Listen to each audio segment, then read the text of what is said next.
Hey everyone, thanks for joining me. In today's video, I'm going to be covering the UConnect infotainment system for the new Ram model years 2019 and newer. I'll also include some cool tips along the way, and as a bonus, I'll also be covering the digital instrument cluster so that you too can get the most out of your drive. Let's hop right in.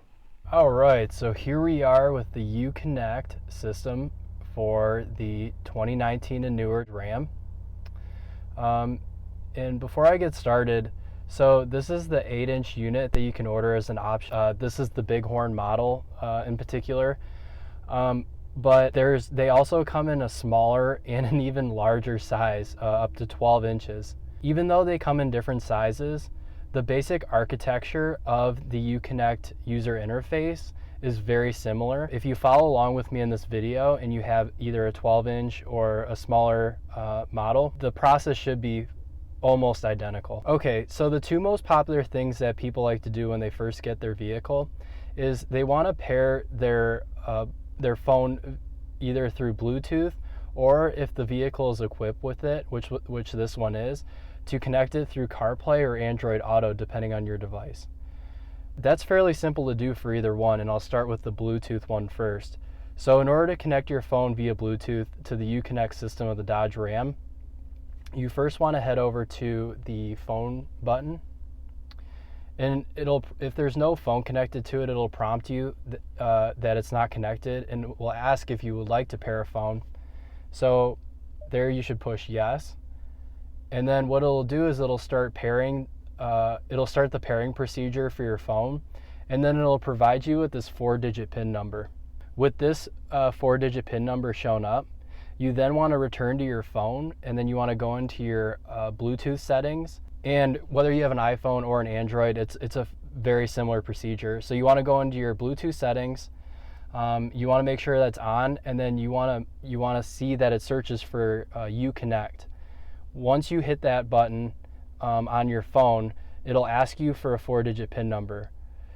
Type this same 4-digit PIN number in, and then there should be a message that reads Bluetooth pairing successful. Once it does that, it'll return to the phone screen. On this phone screen, it'll now present settings like your recent calls, your contacts, a phone dial pad if you want to dial a manual number. It'll even read your text messages and allow you to send them too as well. And you can also answer and receive calls at this point wirelessly, which is really cool. So the second popular way that people like to connect their phone to their vehicle if it's equipped is through either CarPlay or Android Auto. So the way to do that is, in order for CarPlay to show up on your radio, is to actually plug it into your an iPhone charging cable, and then plug it into either a USB-A, the older USB, or the newer USB-C, which the iPhone 11s come with. Either or, the new Dodge Ram comes equipped with it, which is really cool. And so you can use that to pull up CarPlay or Android Auto on your radio. If this is your first time plugging in your phone to use either of those platforms, it'll ask you if you want to allow UConnect to pull up your CarPlay or Android Auto from your phone. And once you push allow, it'll then overlay CarPlay or Android Auto on top of the main UConnect interface. If you want to return to the main UConnect interface, you can simply unplug your phone and it'll return to the main menu. Unlike some other brands, the UConnect system does not have a home hub system that shows everything at once, except if you have the 12-inch screen. Then in that case, there may be a menu up top and a menu on the bottom, as well as some other features. But with the 8-inch and smaller models, you'll only be able to see one menu at a time. So starting with the bottom left, that's your radio button. And from here, you can use this dial pad to tune into a radio station manually. You can also tune backwards or forwards to the next or previous stations. You can adjust your speaker's audio system by pushing the audio button. You can also browse your presets using this button, and then you can scan up and down for the ones that you've applied already. Oops, sorry, that you've applied already. You can delete the preset, or you can push and hold a button if you have a new one that you want to preset. Another way you can do this too is really simply just along the top here. You see presets 1 through 6, and then if you push the top right button arrow, it goes 7 through 12. And then using this tune knob, say you like some random station, 93.5. If it's not already up on the top bar of the preset, you can push and hold the preset button that you desire, and then your preset will show up. This also works with your AM source and your Sirius XM source. The next button is your media source, and from here you can do either a CD, you can do any of the USB ports that you plug your audio device into. You can do your wireless Bluetooth to start playing music through your speakers, or you could even do a standard auxiliary audio cable, even though that seems to be going away because the headphone jack in phones is a disappearing thing. So the next menu is the climate control, and at the moment the climate control is off, but you can turn it on, and there's 2 ways you can adjust your climate control. So the first is you can use your touch, so you can make it higher or lower by pushing the button. You can scroll it up and down like a phone, which is really cool. You can touch where you want air to come out of which vent. So you can do the top and the bottom, your front defrost and bottom. You can also adjust your air conditioning, your recirculation. You can set it to auto, so you can set it to a desired temperature. So say I want the cabin at 70 degrees at all time, and you can probably hear it. So the fan started blowing real hard because it wants to cool the cabin down to 70 degrees because it's a lot warmer in here right now. And then you can also, by touch, adjust your heated seat or steering wheel if it came equipped with that. But you can also do much of those same things on the bottom here. And one cool tip is that you can actually so-called turn off your radio by pushing this radio on-off button, and see how the screen is off now.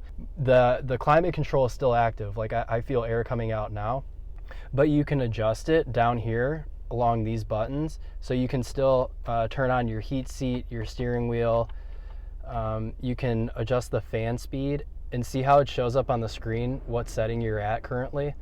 So the screen is off, but it's still active, so it'll still show when you make a change to a climate control.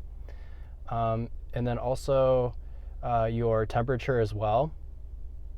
And then you can still adjust your recirc, your front defrost, rear defrost options such as that. Turning the radio screen back on.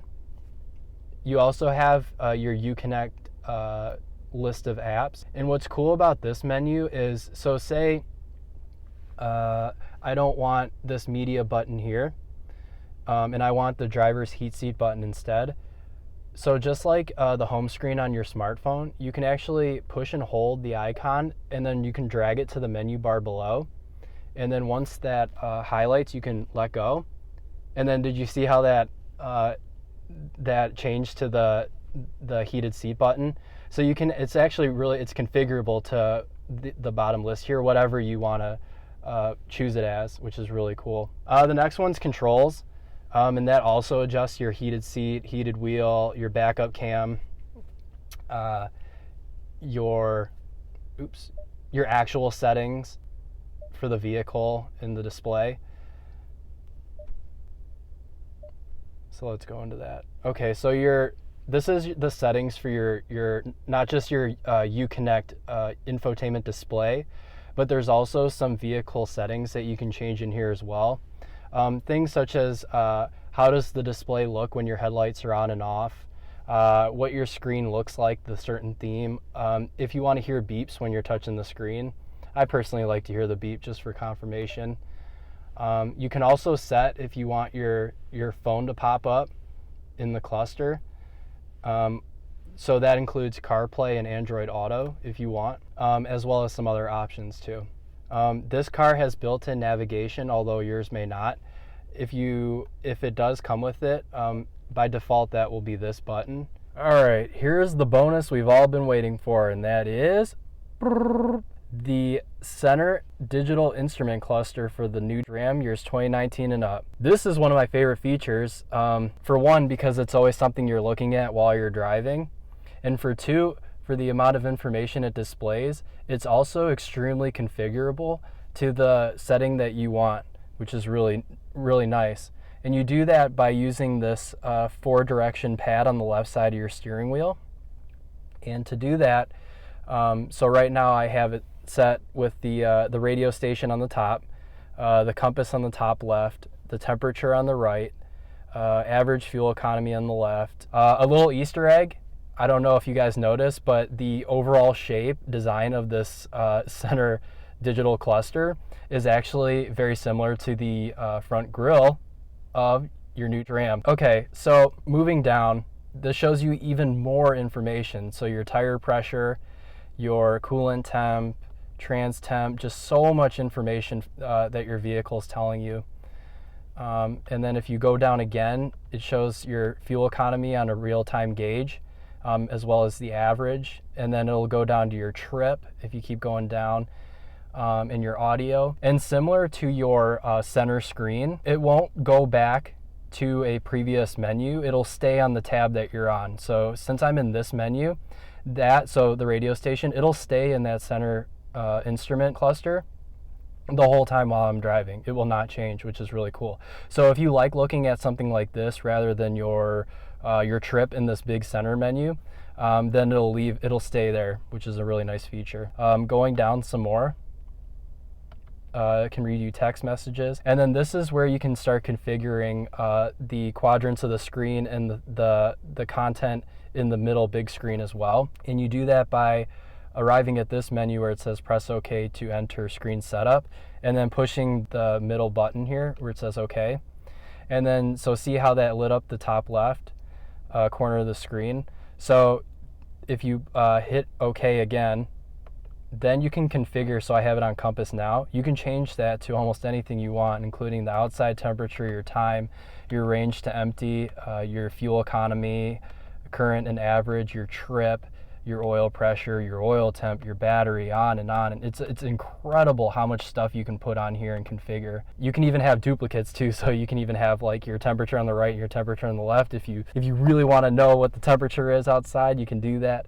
But yeah, and you can also switch it too. So if you want the compass on the right and the temperature on the left, you can switch that as well. So that's definitely one of the coolest features on here. And then one more thing too, so you can also adjust your left and right side. Some vehicles you can't adjust the left and the right side, but with this center digital instrument cluster for the Ram, you can actually change these two, which is really cool. So if you hit, say, left side, now you can change that to your average economy, oil, trans, your oil life, menu, another menu icon. You can have nothing at all, so it looks really clean. Just almost anything you can think of that your vehicle's reading out to you, you can put on these side sliders here, which is really cool. Same with the right side as well, and the top menu as well. And that's it for today. If you enjoyed this video and you found it helpful, please hit that like button and don't forget to subscribe so that you can always stay up to date on my latest videos. See you on the next one.